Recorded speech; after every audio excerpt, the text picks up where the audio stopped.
Hi, Danielle. Hey, Mel. How are you doing? You know, I am a firm believer that surrounding yourself with great people is a game changer. And, today I've just been really tired.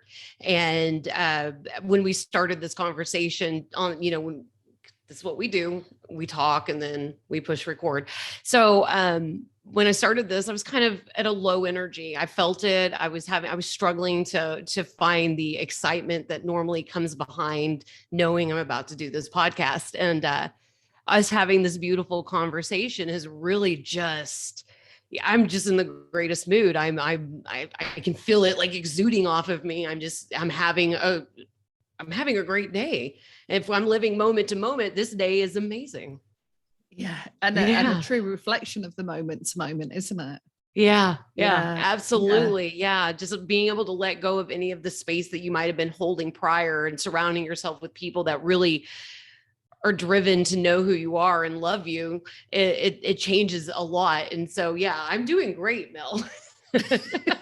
Well, I'm doing great as well. And equally, we were talking that I was, I've had a day of feeling tired and I've got something in my system. And it really does affirm, doesn't it, that if you surround yourself or have conversations with people that you just have that connection with, or whatever that's about, it can really be total game changer. Total game changer. And so I'm very appreciative of that. Yeah. And it's kind of the opposite of the energy that we're about to discuss. However, this is the beauty of the card that in the Major Arcana called the Hermit is the time spent inside of this card has allowed the space to be created outside of this card when you come out of the hermit energy, when you're able to go back into the socializing, when you're able to come back and really appreciate the work you've done and able to share that with another person. So I think that, this hermit card actually is a great thing to discuss today, because even though you and I in this moment are sitting on the outside edges of that, based off the soul work we've been doing, it is also, kind of a push for people to say, hey, if that's what it kind of looks like, then yeah, let's do it. Right. Because it can be a lot of work. The Major Arcana is not here for easy breezy. It's here to really get to know ourselves, get to know the reasons that we do say and feel the way we do. And on the other side of it, though, like there is just bliss, there's happiness, there's things that are indescribable. And we are so worthy of having that happen. The Hermit is sometimes referred to as the mature version of the Magician card. So it's showing you in that way that the Magician says, hey, I have all of this available to me. And the Hermit says, yes, I have all of this available to me, but what am I going to do with it? What's important to me? Why am I doing this? Your desire for real change is the main undercurrent in your soul. And the Hermit really reflects that.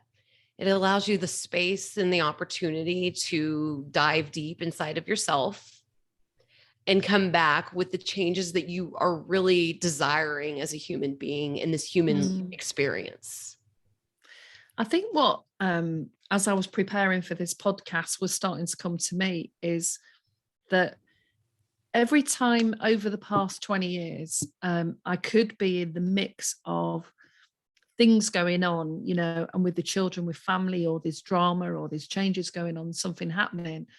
But I always had, when my mum was alive, I always had a space that I could go and stay at my mum's place, because her place was very still and quiet. And it was a bit like when you go on a really good holiday, where after the first week of you've got used, the stress is starting to leave your body and you're starting to enjoy the space. You pick up a good book, you've got your journal with you and you're watching the waves coming in, or you're listening to the sounds. And I used to have that experience every time I would go and stay there. And I kind of knew that on some level that I would get this space. And within that space, just like where you are on a holiday and you're having that space to reflect, I would then just allow everything. It's almost like everything can then just dissipate and dissolve, and the resistance can release, and you can be totally who you are in that moment and get your needs met. You eat, you drink water, and you just can just hang about. And equally, the last couple of days I've come back from being away for a couple of weeks, and I've come back into my own space, and nothing I didn't need to work today, so nothing necessarily on the agenda.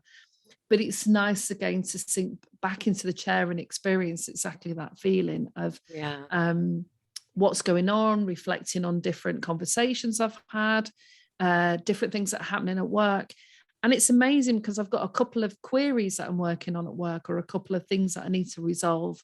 And all of a sudden, within the hermit space, when you take that deep dive, that withdrawal, not only are you withdrawing, going into yourself, what you're doing is actually you're now not having anybody else's aura, energetic space interfere with your own. So now you can really be alone in that, whether that is soul searching, whether it is introspection that's needed, or whether or not you just need to have stillness so that ideas about something, and you can't make it happen, but it's trusting that that's what you need right now, isn't it? That's and you bring up the aura. It's been scientifically proven that energetic spaces, which is the aura, the auric space, it can be impeded upon, and it's actually scientifically shown that energy can be impeded, that another person's energy can literally seep into your energy zone or your auric zone. And people are so easily conditioned inside of these energies that we don't even recognize it. And this is why the hermit is so important. This is why we all have to take this space to ourselves so that we can dissipate other people's energy, so we can recreate the energy zone that we thrive in. So that no matter what, even if you're not doing introspection, even if you're not ready to dive deep, using the hermit as a valid resource to regain yourself as whole is so important, especially if you are a parent, or you live with somebody else, or that you're in a consistent a consistent relationship with people via phone, or because online can affect you. I truly believe that. Maybe a little less, but I do strongly. I have been completely changed energetically by just starting a conversation with somebody online. So I know that it's quite possible. I just don't have the scientific backing for that. So, so the Hermit card is both a masculine and feminine energy. And as we've stated before, everything, in order to be whole, has masculine and feminine energy within it. We have learned through the masculine separated, the feminine separated. And over the last few cards, we've really started combining the two to see what this wholeness looks like, what it feels like when it's upon you. So both masculine and feminine energy, the element is an earth element. So it's a very grounded element. It's a very, who am I in this plane? Who am I in this realm? And be able to get to discover your earthly side of yourself. The ruling planets are both Mercury and Saturn. So you can think of things like, what are the lessons that need to be learned? Am I communicating with myself effectively enough to get these lessons through? Am I sitting in a stillness to where this innovator that is the Mercury energy able to present itself, and the lessons inside of that with the Saturn energy be able to present themselves? And it's also a mutable sign. So it sits in the sign of Virgo. So it's ready for change. Virgo's really adaptable. Mutable signs are really adaptable. So when the Hermit card plays its role, you're going to be ready for that change. You're going to sit in that undercurrent of change. You're going to start listening to the soul speak. You're going to start wanting to learn a little bit more of your lessons. And I was thinking about the symbols on the card, and one of them is holding the lamp. Yeah. And one of the most difficult things is when you go into that space, sometimes there is nothingness. You don't know what the next step is. You don't know how you feel about different things. And the lamp is really just showing the way for the next few steps. So rather than alleviating, your uncertainty and anxiety by showing you the big picture, because sometimes we might be overwhelmed if we know what the big picture really is, it's just shining enough light to know that you just need to take a few steps. But part of that is really being able to look at everything and review. And I find having small bite-sized chunks of time to go into hermit mode and come out and withdraw from the everyday life is really renewing my own energy, because the moment I start to feel tired and flag, I haven't got the same steam to be around people. And so it's part of the self-care routine. It's part of where journaling comes into play, where playing around with the tarot cards comes into play. Taking a bath. Taking a bath, as you If said. you don't have a bath, take a shower, create the space, allow yourself the moment to be alone with yourself. Yeah. Exactly. Yeah. And really and see what appears in the mind and what your mind is discovering or tackling with, because those states of consciousness can be negative, paranoid, or they can be positive. But those ideas are contained within you and have come up for a reason. So it's an opportunity just to step out of the drama or the illusion of life, really, and everything. The projection of other people's illusions as well, and you brought up the lantern, and I always think of the lantern as the soul, the light being the soul, because the ego is loud. Right. It's going to tell you you're not enough, or that you're too much, or it's going to tell you how to dominate or how to control. But the soul is a whisper. The soul's quiet. It might not illuminate the entire path, but it's going to start giving you direction. So to hold the lantern is start to listen to the soul and allow the soul to start speaking. The soul is quiet. The soul it just wants happiness. I shouldn't say happiness. It just wants consistency in its growth, in its understanding. It's going to be far less than the thought, right? Because thoughts are just there to fill up the brainwave. It's going to be far less than the ego, who's here like a guardian, but to a fault. It's going to be quiet. And when you walk into this hermit stage, when you start to allow yourself that room, that space to just be with yourself, and you continue to listen, the soul is going to start speaking up. And the soul for me is represented by the light inside of that lantern. And sometimes it might be that a journey you take alone, or it at least is a time to think about who you share your space and energy with. Because sometimes you can come out of that space, but you still need to be around like-minded people and be in a group that affirms some of those same experiences that you're going through. So again, that you can still contain your energy, and the other members of the group can do that. So whatever kind of group that is. And I was talking to you offline, wasn't I, about how I've started to feel drawn to different practices. And I was reflecting on the different priorities that I've had in my life, and how some of those priorities change because life just happens, or it moves in different directions. But it's like, okay, it's time to sit back and think, well, I was doing yoga in that way, but now actually I need to do yoga in this way. We were talking about yoga, weren't we, prior to this? I used to do a lot of yang yoga, which is active. It's the classic yoga. It's demanding on the body. We used to both go to the gym and lift weights and run and row and all of those activities, but your priorities can change as the hermit gives you the ability to tune into yourself and realize that actually this is an activity that actually my body wants something different now. And so we're moving into the yin yoga. We're moving into something that is about really going deep into that space and allowing those deeper memories, traumas, activities, ideas, or whatever, to truly connect with that. Because once you've gone through, like we have with some of the other tarot cards, once you've gone through those spaces and you can have trust, the hermit is actually the person that reaches almost like the peak of the mountain and looks, and whatever journey it's taken, whether you follow Hinduism, Buddhism, and Sufism, Christianity, no particular path at all. Right. There's many paths to the same state. Yeah. You just have to decide what is the right thing for you. And that's part of this process, isn't it? Yeah. Spiritual parkour, you might want to jump off of a, rock onto a new path and let that be your newest path. But how are you going to know that? If you don't spend time with yourself, if you don't allow your soul to speak back to you, when you don't sit there and say, well, so-and-so does this and this works for them, but what about you? What about yourself? Right. And so the hermit really comes forward and says, all the answers you seek are within you. And when you start to really sit within that and you start to really say, you know, because I had a similar experience where I've been very athletic. I played sports. So obviously when I became an adult, when I worked out, it was very active in the way it works, but my body did not like that. And I would end up more tired, more stressed, more anything.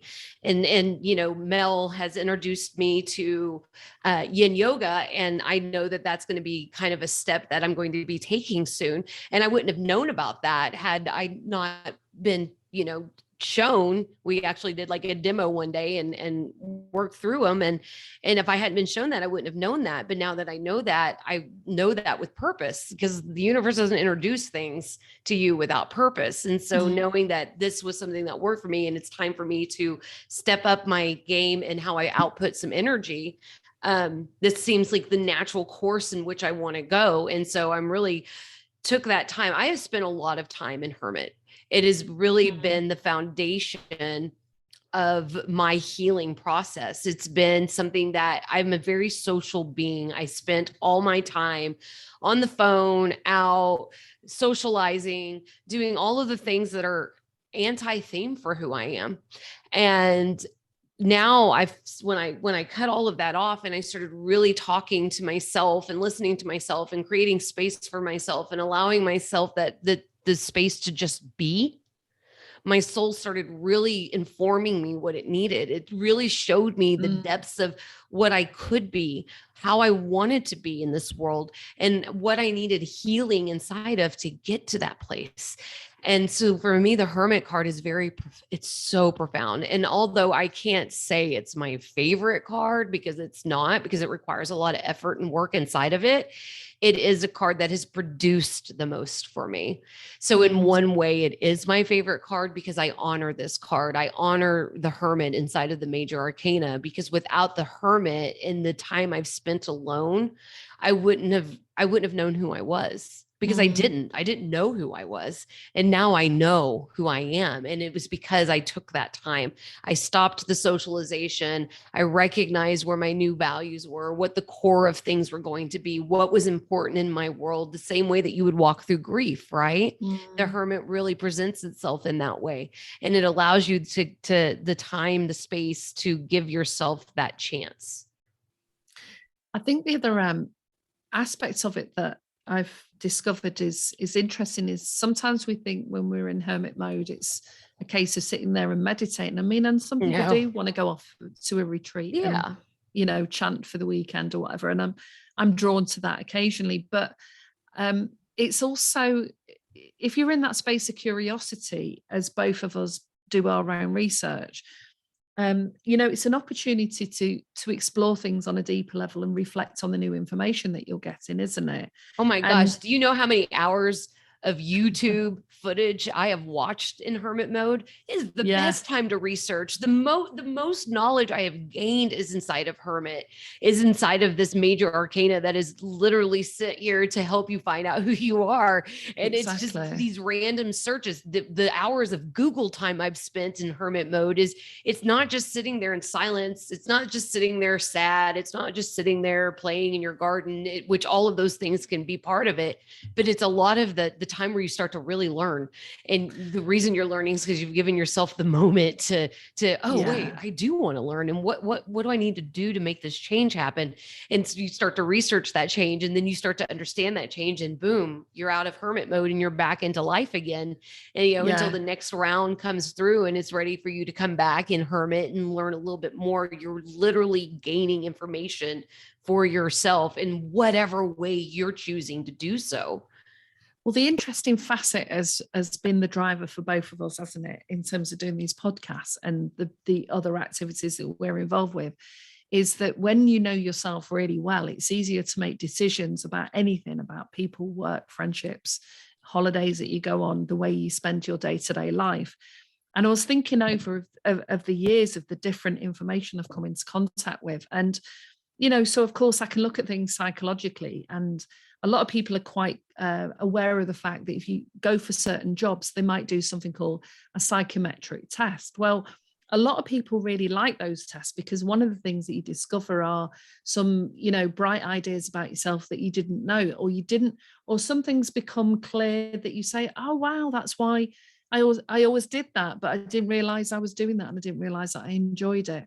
And it can be part of how you sift and sort, I enjoy that. Would I like to do, is this something I could get paid for? Is this part of a job? Or I enjoy, like you said, you've always been social and a communicator. Well, if that's who you always are, it might be that it just transforms and it evolves into something different. So we can gather this information, and both of us have both explored the gene keys, which helps you look at possibly our basic blueprint of life. And I remember early on in 2020 when COVID, everything shut down, and rereading again one of the chapters in the gene keys, one of the keys itself, which really brought home to exactly what I was experiencing at the time.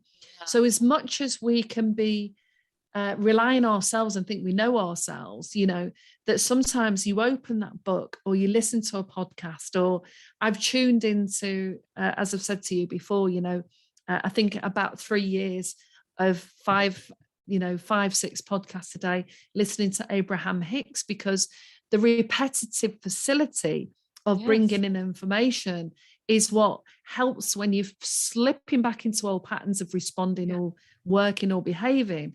The repetitive nature of something that you listen to at the time can be really helpful in your own evolvement, can't it? Yeah, so all 100%. So all this aspects of getting to know yourself is so that you can really live a functioning, satisfying, and we use the word happiness, whether you're seeking joy, peace, happiness, whatever the thing those is. are all symptoms of the oneness that you're trying to find. But we've got to use these key phrases to kind of get the understanding across the board. And to this day, Mel and I have a hard time, that self-correction of, okay, happiness is not a thing you chase, it's a thing you are. So we can't use the term. However, we still will use the term, because that's just a universal term for something that everybody really want. The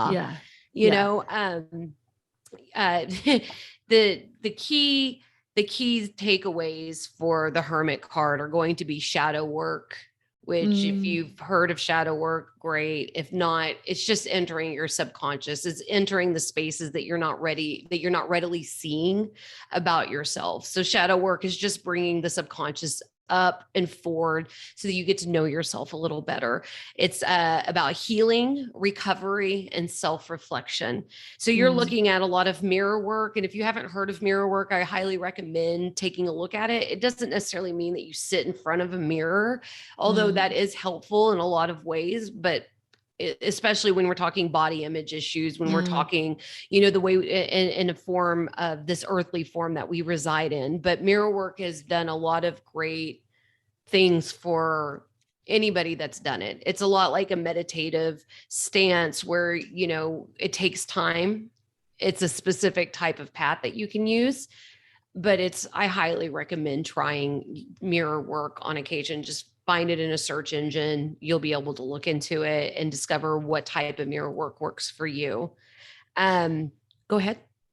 Well, the other aspect of this is, and the clue to the shadow, is whether you're out shopping, you're meeting family members or friends, anything that really starts to bother you and irritate you is usually an indicator that you need to unpack that a little bit more. If you find that you're constantly judging other people or focused on other people, that is a clear indicator.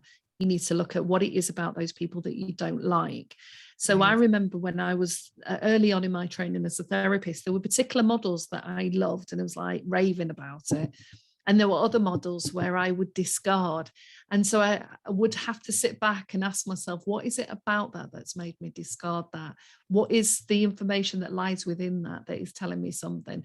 And then I would make myself read it and look at that. And I think early on, everybody on our training had a reaction to Freud, because Freud has been represented as only a very small facet of everything he talked about, and they don't realize that the business foundations are based on Freud's psychology. I mean, Freud came through and paved a lot of path, and although we like to put him in a box. The reality is nobody fits in a box, and he did a lot of good for the way things are. Now we do have evolvement to work through, but that's anything that's introduced, right? It's introduced and then it evolves, and I love that you said that, really, because isn't it?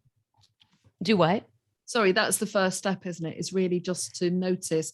If you're not aware and you're thinking, what's this shadow work, is to notice what is happening around you, because in our relationships, that's when we might get some clues as to something we need to pay attention to. During my hermit time, which is a lot, I had this mirror work exercise that I did, and it feels and this was towards the beginning, and this really helped me understand the dual nature of this world, right? And how we are quite capable of being both. And it was imagining, as you're walking into this meditation, this meditative state that is mirror work, you begin to envision the person, the thing, the irritant. And then you acknowledge that's the thing, that's the irritant, and you pull it and you take 1 to 2% of that and you bring it to yourself, and you allow yourself to have 2% of that irritating thing. And in that, you start to really acknowledge that this is all within me too. I'm making different choices. But I wouldn't have known about that had I not done this hermit mentality and allowed the mirror work, this self-reflection, this shadow aspect to come forward and take on these things that were so irritating to me about, say, another human being, and allow them to be a part of who I am. Did I realize that, oh gosh, I have this inside of me too. And just that acceptance of it allowed me to really push myself forward and be less involved in another person's journey and be more involved in my journey. Because, hey, guess what? I'm capable of being that person, but I chose differently. That doesn't mean that they're welcomed into my life any longer, but it does help me to see that I was capable of that, so that it doesn't feel so separated any longer. And so the hermit really coming forward helps with all of these things. I can't stress enough how much the hermit card will help you in your journey to healing, to your journey of growing and getting to know yourself. The hermit, you had mentioned like even going to a store. So the hermit is withdrawal from events and relationships to introspect and gather strength. So as Mel was saying, you can go into a store, you can meet up with family, and it's just irritating. It's really giving you that what is going on. The card, as you were saying, really gives you that moment to step away from the events, the people, the things that are causing those irritations, so that you can become introspective and really decide, why are these things irritating me? Is it this a core value thing, or is this something I'm not seeing within myself? Because it's a distinguished line. It might be fine, but it is very distinguished, and you have to separate the two and understand the difference between them. And it can be quite annoying to take ownership of that, can't it? Because it's like, something else I noticed. Surely I've perfected perfection already. And I'm perfect. Look, I'm part of that journey. I get it. Like I would never be that person. Come to find out, I was in a lot of ways that person. So yeah. And when it's really strong feelings towards something, that really is an indicator. And so part of it is about accepting our humanness. And I think one of the aspects of people being on a spiritual journey is this idea that we're going to attain this state of equilibrium that's 24/7, and we're not really going to have reactions to people, or the only way that you can maintain that, and as you know, my favorite person at the moment is Ram Dass, that says, it's fine to be spiritual when you're on your own. It's when you're back in your family at Christmas time or holidays or whatever that, all of those projections and past patterns come right smack bang in front of you. So then if you don't do this work of finding the space and becoming the hermit, this is going to be a repeated pattern, and you can't help other people's journeys. You just can't. So the more you get to know yourself, the more you understand yourself, the more understanding you become of other people on their journey. It doesn't make it right. It doesn't make it wrong. It just becomes, is what it is. Yeah. right? And then when we get into those moments, this brings up a thought of, they say, if you feel like everybody hates you, take a nap. If you feel like you hate everybody, eat something. And if you feel like you hate yourself, take a shower. And what is all of that? It's all reminding you to tune back into yourself, reminding you what's important, what our needs are. And it's come to find it's not too many needs. You need to eat, you need to sleep, you need to, have a little bit of hygiene and some self-care. And there you go. Like if these things are happening, the hermit really will allow these things to because I really did feel like everybody hated me. I could have taken so many naps, but without that deep reflection time, I wouldn't have been able to establish that this is just conditioning. This is projection. This is me not knowing myself as well as I thought I did. Just all of these things that were able to come forward and heal. So now that when I am around people that annoy me, I can tell the difference between an annoyance and a trigger. And if it's an annoyance, well, then this person's not for me. But if it's a trigger, it's time for me to go back into hermit mode and have a look and introspection as to why I was triggered inside of this situation. Is it something I need to heal? Is it something that I just have a core value and cannot deal with? Or is this just a moment in time and I ate something and took a nap and I feel better about it? Well, the other level to this that some people will be resonating with as well is if we don't set ourselves up well, if we wake up in a mood and we go out in a mood, instead of we wake up in a mood and we get a shower and we do all the things that we've talked about on other podcasts in terms of shifting that state, whether that's through yoga, singing, dancing in the kitchen, whatever that thing is, and then we go out into the world, our view, perspective, and experience of the world can actually be like two totally different days. Yes. So there is something about how we manage ourselves energetically and become more aware. And again, Abraham Hicks was talking about this all the time. They talk about the vibration, what's in our field, and how you are literally creating a timeline for yourself that if you are going to start doing things differently, you might have a different experience when you go outside. Yeah, that's perfect because, I'm also going to segue that we went over a lot of that in our last Major Arcana, which was the strength card. So if you haven't watched that, I would highly recommend watching that. But the hermit also allows us to see at that deeper level, up until now, I don't think we're really realizing how much of a creator we are of our own timeline, how much of a creator of the world we're existing in. There's the world and then there's your world. And how are you creating your world and how much ownership you have in that is so important. And the hermit really sits you down and says, look, you can claim that this person and that thing in this instance is the reason that you are the way you are, but it really is all within you and how you establish your energetic guidelines, how you're establishing your path ahead. And, I really like that about the hermit card. It's not the lovey-dovey, empress or high priestess, which really takes you in, but you're kind of handheld. The hermit really is like, hey, you got to do some soul work. It's time for you to look at yourself in the mirror. It's time for you to really introspect and ask yourself the hard questions that need to be asked. And really, let's come forward with something new for you. We crave change. We fear change on an ego level. We crave change at a soul level.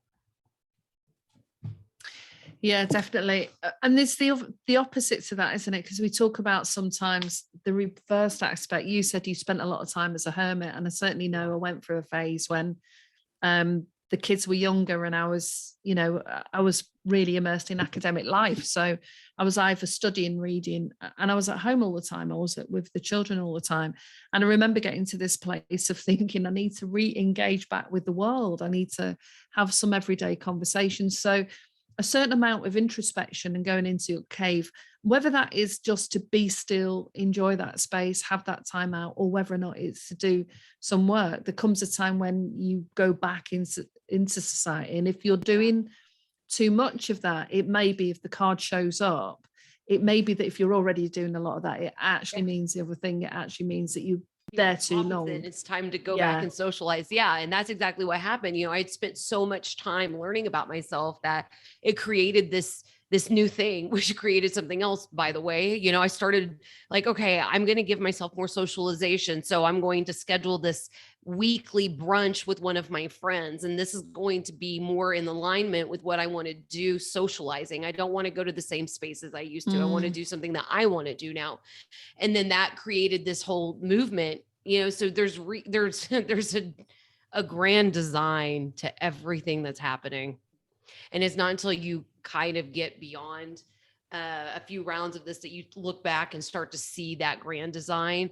But yeah, once I stepped out, when, you know, the Hermit in reverse was like, hey, by the way, it's time to socialize again. Right. So I stepped back out, and that stepping back out has created this movement, this foundation to something I'm now doing that is more my speed for socialization. Now I'm creating this this space, this community based healing space that is, you know, in person. So the socialization's there, but it's at what I want to do, because I'm not the person I was before this all.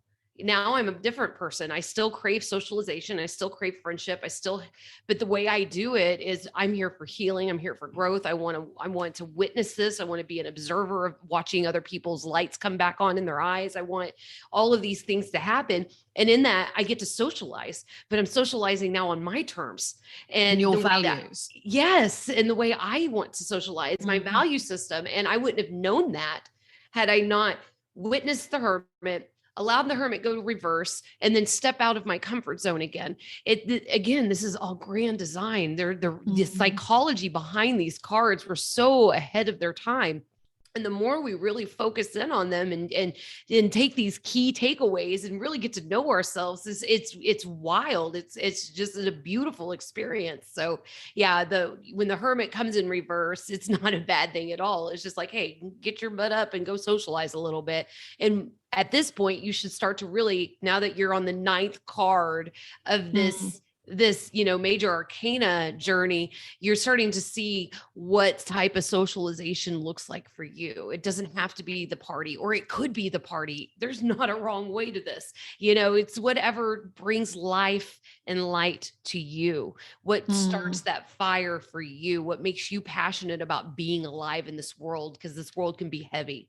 What makes you want to not be heavy? The Hermit card is a really fantastic card. Now, I do have some questions to ask the you know, everybody listening.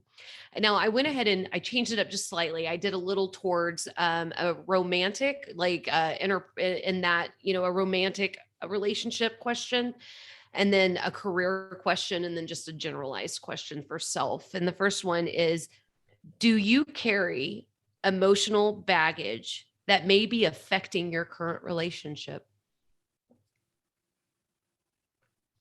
Why am I not fully present? Where do I hold wisdom, and why? For me, I realized that my wisdom came a lot through the trials and tribulations that I lived in my life, the trauma that I was healing, the lessons that I was learning. All of those holds, as you pass through that lesson, that trauma, and you start to heal those spaces, you realize that you hold a different kind of wisdom. Right? You hold this deep wisdom. So when you talk about wisdom, I really want you to ask yourself in a lot of those arenas in career, or, you know, like Mel, I'm going to use for an example. Mel's wisdom, the levels that Mel researched, the levels, things that Mel learned, the interactive courses she did with all these people she helped throughout her lifetime, all the times that she's then self-reflected those lessons, that garners a level of wisdom that most people don't attain. So when we're talking your career, what is it that you're doing in your career that's different, that you've researched, that you've done more work in than others, that you've put yourself in a new spot? Ask yourself those questions. And then, where can I discover more balance with work and home? There's an emerging theme that comes across in the Major Arcana, and it's all about balance. And it's going to present itself in every card that we pull. Are you balanced in this arena? Are you balanced in this arena? Are you balanced? That's why we have reversals, right? Forward, reversed. We've got to balance the two. And when you ask yourself those questions, you know, obviously I kind of let in that it's a loaded question. I ask the loaded questions because you're here to discover yourself. I'm only giving you the baseline on what it is that you can ask that kind of leads to the next question, the next why, the next how, the next what, where, when. And so those are the questions that I had for those. And then the only other thing I have is my my typical the tarot spread. So if you have anything else before we do that.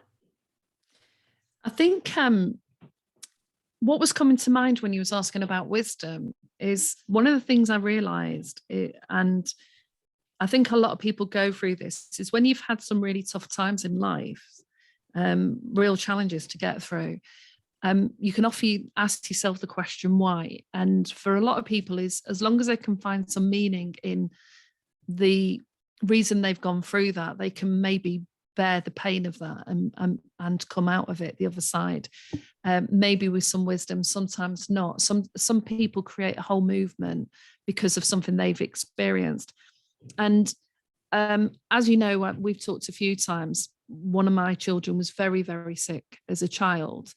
And I remember all of the different ways that the ways that I had to parent, the ways that I managed the household, the ways that I had to sort of really think on some deep levels about how he was and how he interacted and how these illnesses had affected him in, you know, going to school. And later on, without realizing it, it took a while to reflect on it. I ended up working with parents, and I started to meet parents who had kids who were sick, who had kids. And there's something I realized at the time, there was something different about parents who had children who were sick and started to see behavioral problems with them later on, or children that had been in care, you know, and foster parents would then see that there were some behaviors that were emerging that they didn't understand. And there was something about the depth of that place that you could go to with somebody when you're in the room and they're sharing that with you, to normalize experiences that I hadn't even been reading about in books, you know, and some of the micro details of your life, you know, that if you've got a child that's got dyspraxia, for example, you know, you can, very simple things like when you cook Sunday dinner and you've got a plate full of sauce or gravy or something like that, you know, a dyspraxic child is, you've got to help them carry their plate, because otherwise you end up cleaning the carpet all the time, right, you know, or they've got handwriting that's just slight scribble and they're 12 years old and you still can't decipher it. Is because the brain and the body, if they don't work in tandem, it will show up in that way. And there are very slight signals, and unless you come into contact with a specialist that specializes in that area, you won't necessarily realize that these are telling signs about what's happening in the mind and in the body. And and as a parent, it's you're struggling to come to terms with that your child is different, that your child's not managing life in that way. And that is a whole big process and a journey that a lot of parents go on. And I guess in a way, you know, it was moving into the zone of compassion. I couldn't resolve those issues. I couldn't teach them how to do it, but you could open up the space and say, well, what is it like for you? When is it working? When is it not working? And tapping into the wisdom that they have. The wisdom from your own experience leads to the grace of other people's experiences. And that is, it is so profound to have the reason in that way, you know, that the things that we've gone through, the trials and tribulations we've experienced, that once healed, you might not understand its potency until you are the one that is there saying, I might not know exactly how you feel and exactly what you're experiencing, but I can relate to you.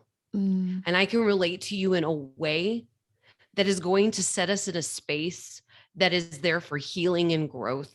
And it is just the natural way of things. This is the reason that we have to go inside of ourselves. This is the reason we have to find meaning for things, is because at some point you're going to have to turn around and hold your hand out for the next person that that comes your way. This is why groups, I have a child on the spectrum. This is why these spectrum groups are so big, right? Because this is something that like people didn't understand. We don't know how to parent this. This is wildly out of our expertise. And Massively. and now we're here to parent this. And now you've got these groups that are forming, and now you feel like you can relate, and that maybe this one person is going to say this thing and that thing is going to change you forever. But without that person healing that space and speaking up about it, you wouldn't have never known. And so it is very important to allow the Hermit card in reflection in a lot of ways as well, because life can be really, really difficult, but it also can be wonderful and beautiful and filled with wisdom if we allow it to. Yeah. And I think there are many of those types of spaces, because some organizations recognize this in the 50s and 60s that like the AA, you know, unless you've been to the depths of despair and places that drug addicts and alcoholics have been to, you know, then it's very difficult to hold a space of non-judgmentalism. Yeah. And the same with domestic abuse. We've got, and these are the really deep, darker aspects of people's experiences in life. And there are everyday people walking around who are trying to navigate or get information. And when you've got your day-to-day life is filled with all the usual stuff of getting your kids to school, going to work, paying your bills, all of that, you haven't necessarily got time to research. But I think where we're moving, which is what I like to see, like you're talking about these different groups, is when you come out of hermit mode, hopefully you're in a place where you're able to say, this is what I need right now. So if you're experiencing depression right now, maybe you do need to go to a group to talk with other people, to find out how are they experiencing it? How do they rise up from that dark place that they've been to? If you've got a child that's got some difficulties, meet other parents. My other son was diabetic. You know, I sent him on holidays with other diabetic kids because it was the only time he wasn't a minority with his experience within school. And he deserved that. You know, I had a friend that's bipolar 2, which isn't a common diagnosis. And she was able to find this group of people that really helped her understand the diagnosis itself. And she felt not so alone, which really helped with that depressive side of that diagnosis. It's so important. You know, this is that social creature side of us. And people have walked your path, like not your exact path, but people have walked your path before. And we just have to be able to recognize that and be open to receiving that. And then after you're on the other side of it, be willing to be a participant in the healing journey of another at whatever capacity. It doesn't have to be full on. But yeah, so the Hermit card is a very reflective energy. It's a very beautiful energy. I highly recommend, no matter what. Look, I won't accept excuses on giving yourself space. I have 6 children.